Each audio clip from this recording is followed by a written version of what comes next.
The wedding venue next door was ruining my life, so I figured out how to make them pay. Literally, I bought my house 8 years ago. 2 years later, someone turned the property next door into a wedding venue. The venue had a small parking lot that filled up fast, and guests started using my driveway as a turnaround spot. At first, it was occasional, but then it became constant.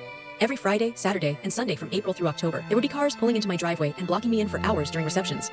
I went to the venue owner to ask her to put up signs directing guests not to use my driveway.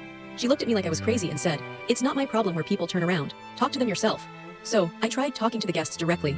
"Excuse me, this is a private driveway." They would ignore me or roll up their windows or just walk away while I was mid-sentence. One guy told me, "Relax, I'm just turning around," and then didn't turn around and park there for 4 hours. I put up a sign that said, "Private driveway, do not enter." Guests moved the sign out of the way and pulled in. Anyway, I put up a chain across the entrance. Guests drove around it through my lawn and left tire tracks in my grass. I called the police and they told me it was a civil matter and they couldn't tow without 24-hour notice to the registered owner.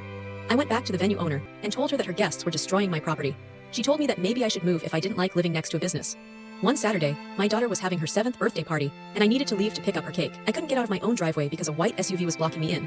I waited 3 hours. My daughter cried. When the owner of the SUV finally came back, I confronted him. "You blocked me in for 3 hours. My daughter missed her birthday cake." He looked at me and laughed and said, "Sue me," and then drove away. So I did.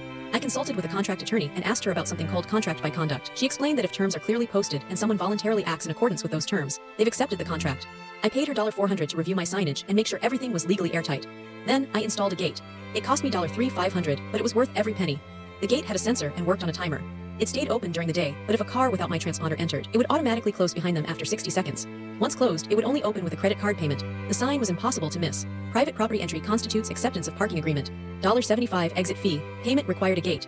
The first wedding after installation was a big one. 6 cars pulled into my driveway to turn around or park. The gate closed behind them. They were trapped. I watched from my living room window as confusion turned to panic turned to rage. One woman in a bridesmaid dress banged on my front door. "You have to let us out. This is insane. I don't have to do anything. You're on private property and you entered voluntarily. The sign explains the terms." I didn't see any sign. That's not my problem. She paid the $75. So did 5 other people. That was $450 in one afternoon. But one guest refused to pay and called the police instead. 2 officers showed up and I walked outside to meet them. "Sir, this woman says you're holding her car hostage." "I'm not holding anything hostage. She drove onto my private property past a clearly posted sign and now she needs to pay the exit fee to leave. It's a civil matter." The officer walked over to read the sign. "Ma'am, the sign is pretty clear. You might want to just pay the fee. This is illegal. He can't just trap people on his property. It's a civil matter, ma'am. You can dispute it in court if you want, but right now you're trespassing on his land." She paid. The venue owner came storming over the next day, threatening to sue me for interfering with her business. "You're going to take down that gate or I'm going to make your life a living hell." I reminded her that I'd asked her nicely 3 times to help me solve this problem, and she told me to move. "You created this situation. I just adapted to it. This is extortion." "No, this is a business, something you should understand. See you in court," she said. "Looking forward to it," I said. She did sue. I countersued for 3 years of trespassing and property damage and emotional distress from my daughter's ruined birthday party. The judge ruled in my favor on everything. She had to pay me $500, and the judge told her that my gate was perfectly legal. Last year, I made $47,000 from that gate.